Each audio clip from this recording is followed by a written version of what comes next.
पहली बात तो इस चीज पे यकीन नहीं होता कि ग्रेजुएशन के जस्ट बाद 1.5 लाख की सैलरी मिल सकती है, और दूसरी बात, इस चीज पर यकीन कर भी लिया तो इस बात पे नहीं होता कि यार मुझे वो मिल सकता है। तो स्टेट बैंक ऑफ इंडिया में हर साल पीओ के लिए, प्रोबेशनरी ऑफिसर के लिए एग्जामिनेशन होती है, हर साल होती है, और ऑफिसर का चयन करती है स्टेट बैंक ऑफ इंडिया उस एग्जामिनेशन के थ्रू। जो भी लोग वो एग्जामिनेशन क्लियर करते हैं उनको पीओ का ओहदा मिलता है, 2 साल का प्रोबेशन होता है, और वो प्रोबेशन कंप्लीट करने के बाद बैंक में ज्वाइनिंग असिस्टेंट मैनेजर या जूनियर मैनेजर की पोस्ट पे होती है। अब ये एग्जामिनेशन देने के लिए ये मैंडेटरी बिल्कुल भी नहीं है कि आपका ग्रेजुएशन फलानी स्ट्रीम से हो। किसी भी स्ट्रीम से आपने अपना ग्रेजुएशन कंप्लीट कर लिया है तो आप ये एग्जामिनेशन दे सकते हो, किसी भी स्ट्रीम से, चाहे आपने ग्रेजुएशन साइंस स्ट्रीम से कर लिया हो, इंजीनियरिंग हो, कॉमर्स से किया हो या आर्ट से भी क्यों ना किया हो, आप ये एग्जामिनेशन दे सकते हो। क्या वाकई में ये 1.5 लाख प्लस सैलरी मिलती है या सिर्फ हवाबाजी है? देख लेते हैं। ये जानने के लिए मैं आपको लास्ट ईयर के एसबीआई नोटिफिकेशन का पॉइंट नंबर 7 दिखा रहा हूं। इस पॉइंट नंबर 7 ये नोटिफिकेशन का स्क्रीनशॉट है, नोटिफिकेशन में जो दिया है उसी का स्क्रीनशॉट है। पॉइंट नंबर 7 नोटिफिकेशन एसबीआई की वेबसाइट पर अभी भी अवेलेबल है। एसबीआई पीओ 2025 नोटिफिकेशन डाल दोगे, उसमें आप ये देख सकते हो। The approximate CTC at initial scale of pay at Mumbai Center is 20.43 lakhs। अगर आपको मुंबई जैसी लोकेशन मिलती है तो उसका इनिशियल स्केल, पहले दिन से सैलरी का स्केल होता है 20.43 lakhs। साल का मतलब महीने का 1.5 लाख से ज्यादा जाता है, पर मंथ 1.5 लाख से ज्यादा का जाता है, तो ये सैलरी एसबीआई दे रहा है। अब ये सैलरी सारे लोकेशंस पे नहीं होती, ये सैलरी सिर्फ मेट्रो सिटीज के लिए अवेलेबल है। आप अगर मेट्रो सिटी में जाते हो तो ये सैलरी मिलती है। लोकेशन टू लोकेशन कुछ फैक्टर्स चेंज होते हैं कंपोनेंट सैलरी के, उसकी वजह से सैलरी वैरी करती रहती है। डीए चेंज होता है, एचआरए चेंज होता है, उसकी वजह से location to location salary vary करती रहती है। बट यार मैं ऑन एन एवरेज भी बात करूं ना तो 1 लाख के आसपास मोटा मोटी on an average SBI PO की सैलरी बैठती है, समवेयर अराउंड 1 लाख। तो यार ग्रेजुएशन कंप्लीट करने के बाद अगर ढंग से पढ़ाई करते हैं तो 1 लाख मेरे हिसाब से कुछ बुरी सैलरी नहीं है ना? क्योंकि यार 4 साल घिसने के बाद, 4 साल इंजीनियरिंग करने के बाद हार्डली, मुश्किल से 20-25 हजार की नौकरी मिलती है 4 साल घिसने के बाद, है ना? तो अब वही मुझे डिस्कस करना है कि अगर ये सैलरी पानी है, अगर एसबीआई पीओ बनना है तो हमें क्या क्या चीजें पढ़नी पड़ेगी, है ना? तो क्या चीजें पढ़नी है उससे पहले थोड़ा सा मैं आप लोगों के साथ डिस्कस करना चाहता हूं ओवरऑल बैंकिंग सेक्टर के बारे में। एसबीआई पीओ अगर आपने तैयार कर लिया, एसबीआई पीओ अगर आपने प्रिपेयर कर लिया, तो आप बाकी सारे बैंकिंग एग्जामिनेशन कॉन्फिडेंस के साथ फोड़ सकते हो। रीजन क्यों ऐसा कर सकते हो, क्यों मैं बोल रहा हूं, ये आपके सामने एक पिक्टोरियल रिप्रेजेंटेशन है, ग्राफिकल रिप्रेजेंटेशन है एग्जामिनेशन के लेवल का। बैंकिंग सेक्टर में टोटल 6 एग्जामिनेशन मिनिमम हर साल होते हैं, कम से कम 6 एग्जामिनेशन, जिनमें 40 से 50 हजार वैकेंसीज आती है ना?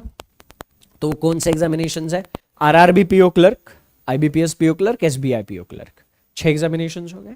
तो उन एग्जामिनेशंस को लेवल के हिसाब से मैंने यहां पे अरेंज किया है। सबसे easy exam RRB clerk prelims, फिर आईबीपीएस क्लर्क प्रीलिम्स, फिर एसबीआई क्लर्क प्रीलिम्स, फिर RRB PO prelims, IBPS PO prelims, SBI PO prelims.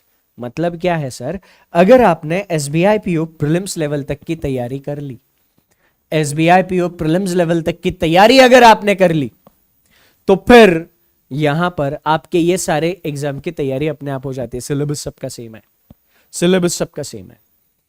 फिर मेंस की बात करूं तो आरआरबी क्लर्क का मेंस सबसे इजी आता है, फिर उससे अच्छा होता है आईबीपीएस क्लर्क मेंस, फिर एसबीआई क्लर्क मेंस, फिर आरआरबी पीओ मेंस, फिर आईबीपीएस पीओ मेंस, और फिर आखिरी में एसबीआई पीओ मेंस। यानी एसबीआई पीओ मेंस लेवल की तैयारी अगर आपकी हो गई तो ये सारे एग्जाम्स की तैयारी अपने आप हो जाती है। ये बेनिफिट है एसबीआई की तैयारी करने का, ये बेनिफिट है एसबीआई की तैयारी करने का। अब किसी की खोपड़ी में आ रहा है, नहीं सर मेरे टारगेट तो क्लर्क ही है, मेरे को इधर जाने की क्या जरूरत है, मेरे मुन्ना।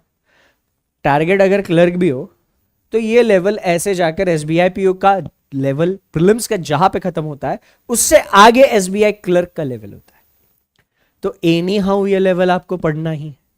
हाँ, अगर आपका टारगेट क्लर्क भी है, यहां तक आप एनी हाउ पढ़ने ही वाले हो। सिलेबस सेम ही है, कॉन्सेप्ट सेम ही पढ़ने हैं, अलग क्या है, सिर्फ क्वेश्चन के लेवल का प्रैक्टिस अलग है। सेम चीजें पढ़कर आप एक साल में 6 एग्जामिनेशन के आसपास एग्जामिनेशन दे सकते हो। यह सबसे बड़ी खूबसूरती है बैंक एग्जाम्स की, है ना।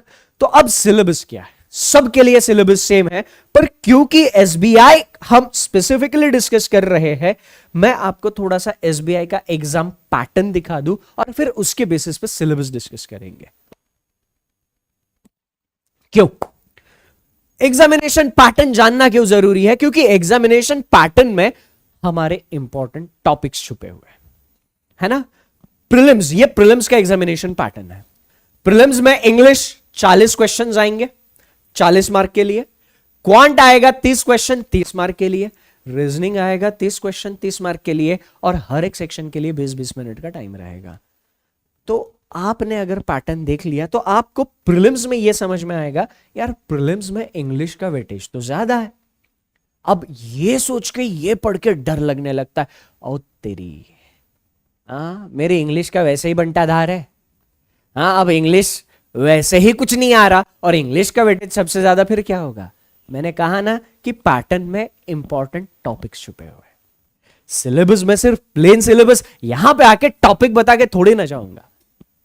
इस वीडियो का पर्पस ये है ही नहीं कि यहां पे आऊं सिर्फ टॉपिक दन दन दन दन एक के बाद एक बता दूं और निकल जाऊं, नहीं, हर एक टॉपिक की इंपॉर्टेंस के हिसाब से बात करेंगे, ठीक है।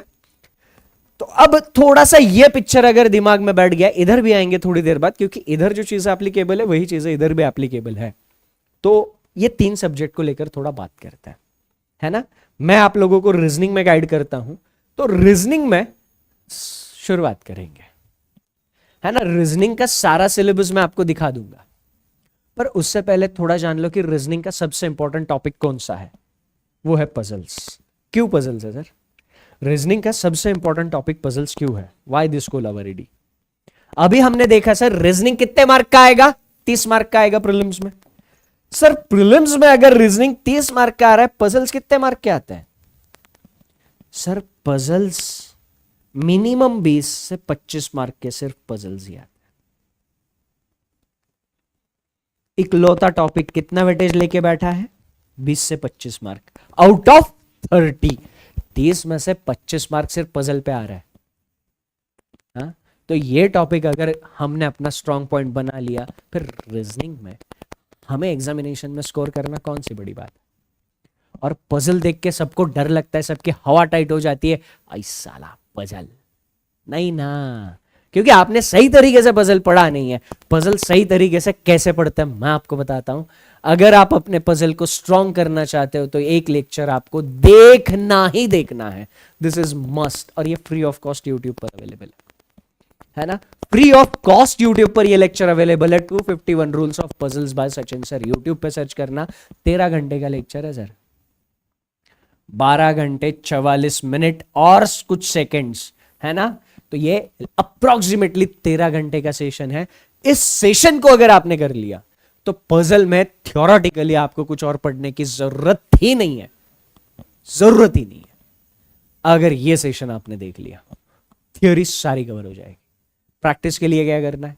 अभी वन शॉट की सीरीज में ले रहा हूं पजल्स की, फ्री ऑफ कॉस्ट यूट्यूब पे चल रही है, वो सीरीज आपको फॉलो करनी है ना। One shot puzzle series by Sachin sir, YouTube पे सर्च करोगे तो प्री टू मेंस हर एक टॉपिक का वन शॉट आपको मिल जाएगा। तो पजल के लिए 3 चीजें मैं बता रहा हूं, जिसमें से 2 बता दी। सबसे पहला ये मस्ट डू है ना। आप बैच ज्वाइन करो नहीं करो, ये सेशन आपको देखना ही है, 251 रूल्स ऑफ पजल्स, पहली चीज। दूसरी, अभी जो वन शॉट सीरीज चल रही है वो वन शॉट सीरीज आपको देखनी है, उसकी प्लेलिस्ट है one shot puzzle one shot series by Sachin sir, YouTube पे सर्च करोगे उसकी प्लेलिस्ट मिल जाएगी। तीसरी चीज जो अभी बता रहा हूं, एक 40 घंटे का सेशन है मेरा, पजल को लेकर ही है, 40 hours puzzles by Sachin sir, YouTube पर ही अवेलेबल है। ये 3 सेशंस, अगर ये 3 चीजें आपने पजल में कर ली, मैं आपको बता रहा हूं 25 में से 1 भी मार्क आपका पजल के एग्जाम में नहीं जाए, subject to your practice.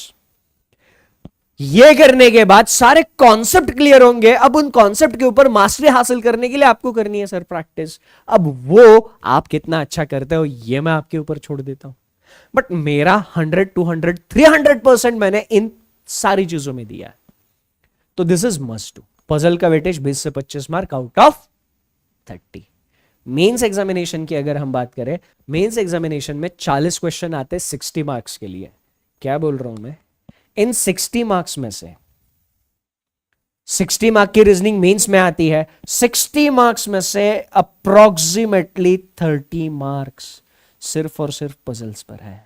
Approximately सिर्फ और सिर्फ 30 मार्क्स। ये कब, मेंस में। तो सर आप प्री में जाओ, मेंस में जाओ, पजल ही सबसे इंपॉर्टेंट टॉपिक है रीजनिंग का, the most important topic puzzle. Clear, reasoning का सबसे इंपॉर्टेंट टॉपिक क्लियर हो गया। अब इस टॉपिक को छोड़कर बाकी बची हुई रीजनिंग देखो। अगर आप थोड़ा सा ये रीजनिंग का सारा सिलेबस समझने की कोशिश करो तो इधर मैंने 2 कैटेगरी में रीजनिंग को डिवाइड कर दिया, पजल्स और मिसलेनियस। सबसे important topic SBI PO prelims के हिसाब से पजल्स। अब बाकी बैंक एग्जामिनेशन में देने जाओगे पजल के साथ सेम सिनारियो है सर, सबसे इंपॉर्टेंट टॉपिक पजल ही रहना है। पजल्स हमारे पास 9 टाइप के हैं। अब इन 9 टाइप में भी बाइफर्गेशंस है। लीनियर अरेंजमेंट में 4 सब टॉपिक आते हैं। लीनियर अरेंजमेंट में all person facing same direction पहला sub topic, person facing north south direction दूसरा सब टॉपिक, तीसरा sub topic double row. Double row में भी 3 सब टाइप आते हैं, और फिर उसके बाद अनसर्टन लीनियर अरेंजमेंट। तो ये सब टॉपिक के हिसाब से हमें पढ़ना है। कहां से पढ़ोगे सर, थ्योरेटिकल पार्ट सारा 251 से कवर हो जाएगा, और इससे रिलेटेड सारी प्रैक्टिस 40 आवर्स पजल और puzzle one shot series by Sachin sir. ये 3 चीजें करोगे, किसी भी बैंकिंग एग्जामिनेशन में पजल की इतनी औकात नहीं होगी कि आपको परेशान कर सके, किसी भी नहीं। ठीक, तो पजल के लिए ये करना है। मिसलेनियस में क्या है, मिसलेनियस में एसबीआई पीओ के हिसाब से मैं आपको प्रियोरिटी के हिसाब से बता दूं, सबसे पहले आपको अच्छा करना है ब्लड रिलेशन, फिर आपको अच्छा करना है सिलॉजिज्म, फिर आपको अच्छा करना है कोडिंग डिकोडिंग, फिर आपको अच्छा करना है direction and distance, order and ranking. ये 2 चैप्टर पे आमतौर पे बहुत कम क्वेश्चन, ऐसा नहीं कि आते नहीं है, आता है, बट आमतौर पे गिनी चुनी शिफ्ट हमें ऐसे मिलती है जिनमें अल्फाबेट्स इनइक्वालिटी के क्वेश्चन देखने को मिलते हैं, है ना। उसके बाद ये 3 मैंने अलग कलर में लिखे हैं, क्योंकि ये 3 टॉपिक ऐसे हैं जो एक्सक्लूसिव मेंस में आते हैं, सिर्फ मेंस में। ये 3 टॉपिक हमें प्रीलिम्स में देखने को ही नहीं मिलता है। इनपुट आउटपुट प्रीलिम्स में देखने को नहीं मिलता, एनालिटिकल रीजनिंग जिसको आप क्रिटिकल रीजनिंग भी बोलते हो वो भी प्रीलिम्स में नहीं आता, और डेटा सफिशिएंसी प्रीलिम्स में नहीं आता। तो मेंस में इन 3 टॉपिक के साथ ये सारे टॉपिक आ जाते हैं। मेंस में क्वेश्चन पूछने का तरीका बदल दिया जाता है। जब आप वन शॉट सीरीज देखोगे तो आपको सारी चीजें समझ में आएगी। इनमें से कोई भी चैप्टर आपको प्रिपेयर करना है, सिंपल काम करना है, चैप्टर का नाम यूट्यूब पर डालना है, आगे बस लिखना है one shot by Sachin sir. Blood relation पढ़ना है, blood relation one shot by Sachin sir. आपको पढ़ना है inequality, inequality one shot by Sachin sir. Syllogism पढ़ना है, syllogism one shot by Sachin sir. 21 rules of syllogism by Sachin sir. जो भी टॉपिक पढ़ना है यूट्यूब पर डाल दो, आगे one shot by Sachin sir लिखो, आपको सारा मिल जाएगा। ठीक है, तो ये रीजनिंग का सिलेबस मैंने आपको बता दिया। सर अब रीजनिंग के बाद चलते हैं क्वांट पर। अब क्वांट में इंपॉर्टेंट चीजें क्या है, देखो सिलेबस तो मैं क्वांट का सारा डिस्कस करूंगा, बट उसमें से इंपॉर्टेंट चीजें क्या है मैं जितना बता रहा हूं, अगर उतनी चीजों पे कमांड हासिल कर ली, आंख बंद करके पेपर में जाओ, 15 से कम स्कोर क्वांट में नहीं आएगा। क्या 15 score exam cut off clear करने के लिए काफी होता है? नहीं होता काफी। 15 स्कोर कट ऑफ क्लियर करने के लिए काफी नहीं होता, ओवरऑल कट ऑफ की मैं बात कर रहा हूं, पर 15 लाने भी लोगों के लाले पड़ जाते हैं, 15 भी लोगों के नहीं आते। तो जो चीज मैं बता रहा हूं वो चीज ढंग से फॉलो करो तो आपके मिनिमम उतने तो आ जाएंगे। क्या करना है, सबसे पहले आपको कैलकुलेशंस में कमांड हासिल करनी है। कैलकुलेशंस में कमांड हासिल करनी, कैलकुलेशंस आपके एकदम फिंगर टिप्स पे होने चाहिए। कैलकुलेशन में आपको टाइम लगना नहीं चाहिए। क्यों? क्योंकि अगर आपने कैलकुलेशन स्ट्रांग कर ली है तो सिंप्लीफिकेशन, अप्रोक्सीमेशन, आमतौर पे सिंप्लीफिकेशन एसबीआई पीओ में नहीं आता, अगर दिखा तो अप्रोक्सीमेशन दिखता है। उसके बाद क्वाड्रेटिक इक्वेशन, उसके बाद missing and wrong number series. ये जो स्पीड मैथ्स के टॉपिक है इनमें कैलकुलेशन बहुत ज्यादा लगती है, तो कैलकुलेशन आपके बहुत तगड़े होने चाहिए। अगर आपने कैलकुलेशंस को तगड़ा कर लिया तो एसबीआई पीओ प्रीलिम्स में और मेंस में भी, इवन क्वांट्स में आपको एक अपर हैंड मिलेगा। अब कैलकुलेशन स्ट्रांग हो गए स्पीड मैथ्स के कुछ टॉपिक आपको रोज प्रैक्टिस करने हैं, wrong number series, missing number series, रोज प्रैक्टिस करने, इन दोनों में से कुछ ना कुछ एक आता है।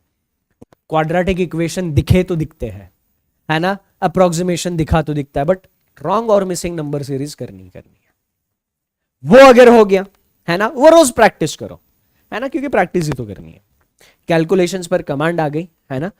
उसके बाद अरिथमेटिक से 3 चैप्टर प्रियोरिटी पर लेने हैं आपको, परसेंटेज, रेशोज एंड एवरेज। ये 3 चैप्टर प्रियोरिटी पे करने हैं।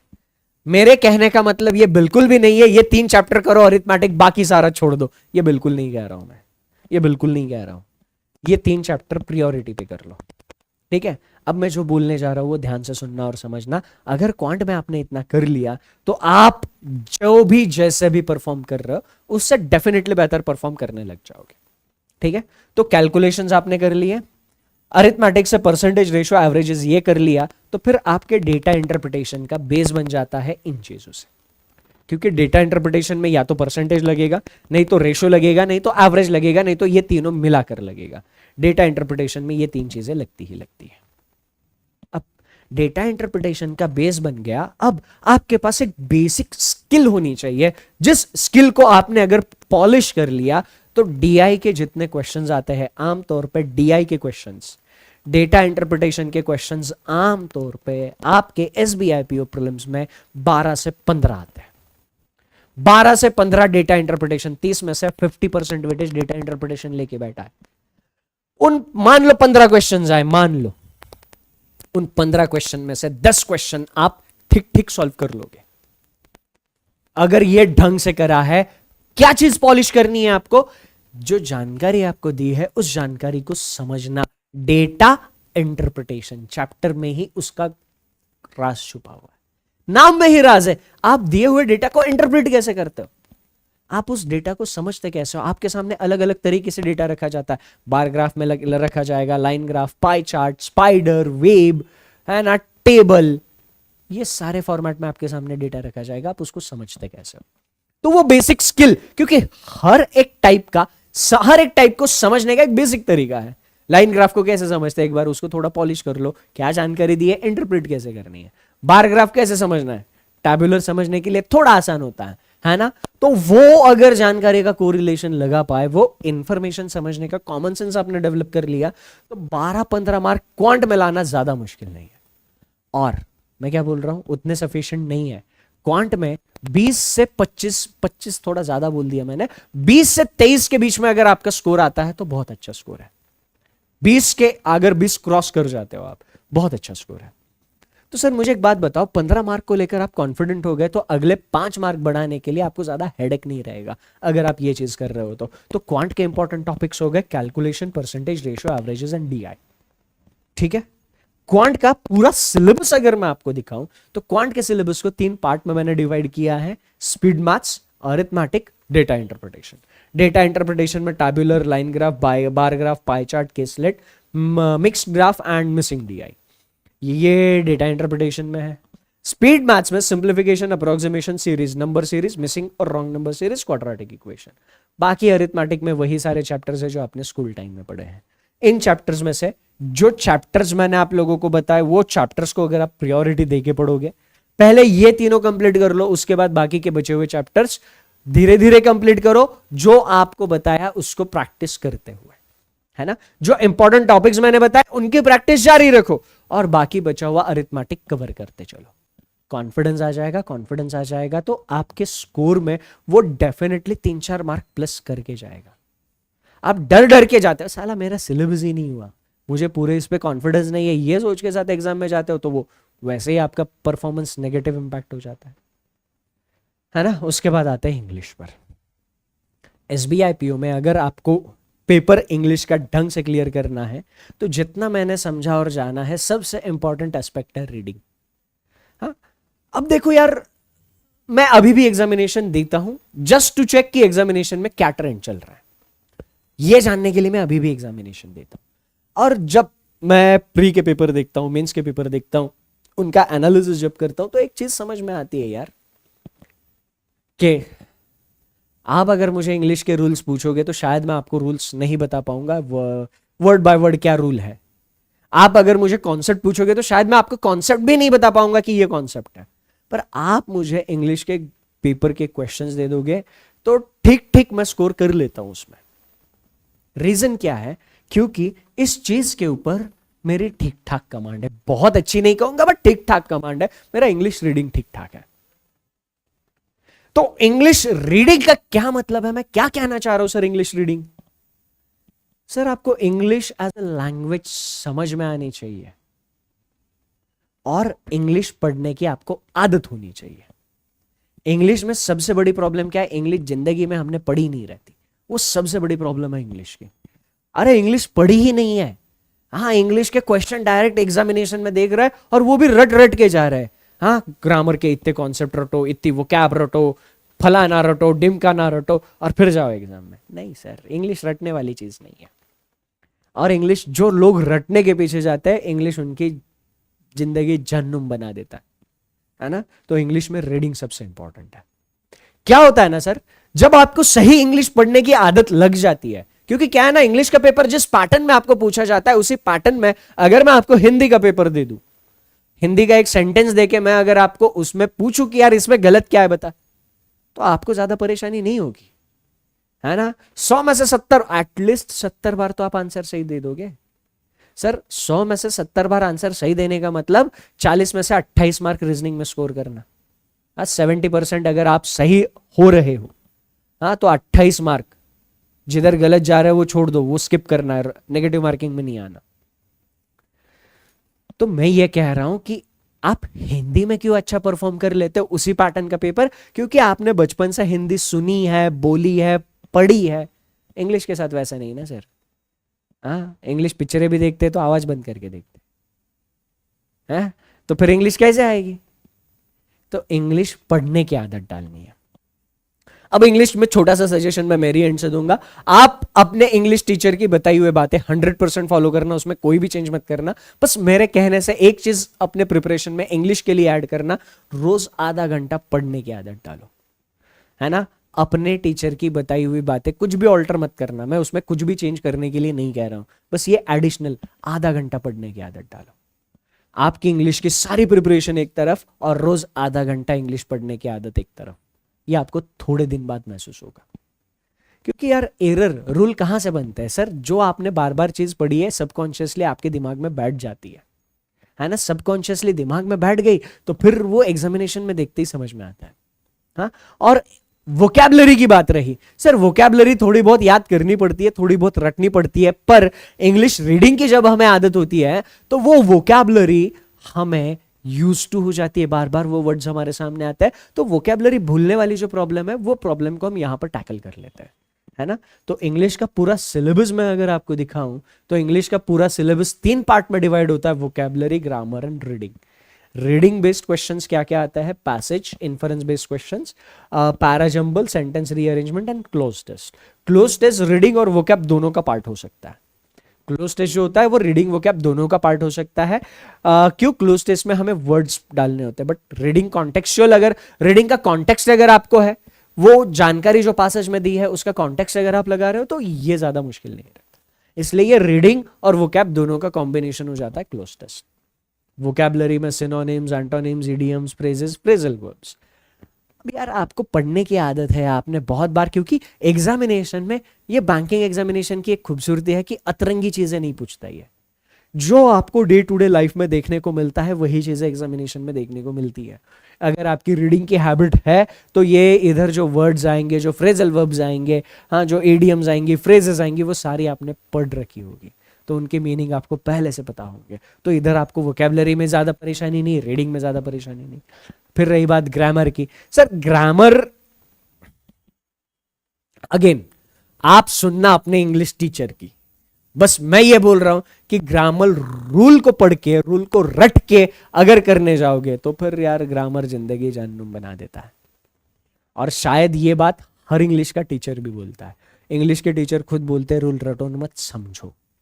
अब रूल हमने समझ लिया, है ना, पर रीडिंग की आदत अगर हमें है तो जब वो स्ट्रक्चर, ग्रामर का जो रूल आपने समझा, वो स्ट्रक्चर उधर दिख जाता है, आपके खोपड़ी में क्लिक होता है, अर ये तो मैंने सेशन में देखा हुआ है। तो ये रीडिंग का बेनिफिट है। तो रीडिंग का एज सच, इंग्लिश का as such reading official topic कहीं दिखता नहीं है ऑफिशियल, बट मैं स्किल बता रहा हूं। इंग्लिश में रीडिंग एज ए स्किल आपकी स्ट्रांग है, इंग्लिश में फोड़ के आओगे, क्योंकि इंग्लिश का लेवल एसबीआई पीओ प्रीलिम्स में बहुत इजी रहता है, बहुत इजी रहता है सर। 40 क्वेश्चन 20 मिनट है, 20 मिनट में 40 क्वेश्चन, जस्ट आपकी रीडिंग चेक होगी, अतरंगी कॉन्सेप्ट आते ही नहीं है, और इधर कुछ चीजें डिफिकल्ट बनती नहीं है ना। उसके बाद मेंस एग्जामिनेशन में भी इंग्लिश का वेटेज क्या है, 20 मार्क है, 40 क्वेश्चन है। 40 क्वेश्चन देके 20 मार्क, मतलब क्वेश्चन का कॉम्प्लिकेशन लेवल कम रहेगा, है ना। क्वेश्चन ज्यादा कॉम्प्लिकेटेड नहीं रहते, बस आपकी रीडिंग अच्छी है, आप कर लोगे, है ना। रीडिंग रीडिंग रीडिंग इतनी बार बोला है, ये मत बोलना सर ने बाकी टॉपिक पढ़ने से, नहीं, आप बाकी टॉपिक पढ़ो, बस मैंने क्या कहा, आपका इंग्लिश टीचर जो आपको बताता है वो सारी चीजें करो, बस रीडिंग उसमें एडिशनल करो, ठीक है। तो ये खेल है हमारा प्री और मेंस का। अब आखिरी सब्जेक्ट बचता है जनरल अवेयरनेस। ये आता है मेंस में, 60 क्वेश्चन आते हैं, 60 मार्क के लिए, ड्यूरेशन रहता है 45 मिनट का। अब ये ऐसा सब्जेक्ट है ना यार, जिसमें स्टूडेंट बोलते हैं, मैं नहीं बोलता, स्टूडेंट बोलते हैं कि यार जितना मर्जी पढ़ो, उसमें जितने मार्क आने हैं उतने ही मार्क आते हैं, सिलेक्टेड स्टूडेंट्स बोलते हैं। इसका मतलब जीए पढ़ना ही नहीं, ये नहीं होता है, जीए पढ़ना होता है ना, जीए पढ़ना होता है, बस ढंग से पढ़ना होता है। जीए कैसे पढ़ना होता है, ढंग से पढ़ना होता है। अब ढंग से जीए पढ़ने का क्या मतलब है, ढंग से जीए पढ़ने का क्या मतलब है, ढंग से जीए पढ़ने का मतलब, सबसे पहले तो स्टैटिक वाला पार्ट अच्छे से, स्टार्टिंग मतलब जो कांस्टेंट पार्ट है उसको अच्छे से कवर करो। क्या पार्ट है अच्छे से, जनरल अवेयरनेस, बैंकिंग अवेयरनेस अच्छे से कवर करो। फिर करंट अफेयर्स, आपके मेंस एग्जामिनेशन के आमतौर पे 3 से 6 महीने पहले का करंट अफेयर्स आपको पूछा जाता है आमतौर पे। तो जीए के लिए आपको ये सारी चीजें करनी है, ओके। बाकी सोर्सेस मैंने आपको बता दिए, है ना। सिलेबस देखो इतना ही है, बैंकिंग एग्जामिनेशन की खूबसूरती यही है कि सिलेबस एकदम कंसाइज है। मतलब कुछ एग्जामिनेशंस होते हैं वो बोलते हैं sir anything and everything under the sun is our syllabus, नहीं, बैंकिंग में ऐसा नहीं है ना। तो ये सारी चीजें हैं। इसके अलावा अगर आपको कोई परेशानी है तो फिर आप इस वीडियो के नीचे कमेंट करके बता सकते हो, मैं या मेरी टीम उसका रिप्लाई जरूर करेगी। और आगे के मेरे फ्री सेशंस और प्रैक्टिस मटेरियल के अपडेट के लिए आपको मेरे साथ टेलीग्राम चैनल पर जुड़े रहना है। टेलीग्राम चैनल पर मैं सारे के सारे अपडेट्स आपको टाइम टू टाइम देता रहता हूँ, नोटिफिकेशन कब आ रहा है, कैसी चीज़ें हैं, फॉर्म कैसे फिल करने हैं, क्या इस बार कोई चेंजेस है, सारे अपडेट्स आपको वहां पर मिलता है। Practice material, free practice sessions, सारे अपडेट आपको टेलीग्राम चैनल पर मिलते हैं। टेलीग्राम चैनल का नाम है सचिन सर बैंकिंग वाला, है ना। सचिन सर बैंकिंग वाला सर्च कर लो, टेलीग्राम चैनल है, वहां पर मेरे साथ कनेक्टेड रहना, आपको सारी चीज़ें वहां पर मिल जाएगी। तो ये था अपना एसबीआई पीओ का सिलेबस को लेकर वीडियो। एक बार ये स्क्रीन में आपको फिर से दिखा रहा हूं, आपको इंपॉर्टेंट टॉपिक्स समझ लो यहां से, ठीक है। तो that's it from my side in this short video. Thank you, take care and सबसे important, enjoy your time, bye bye.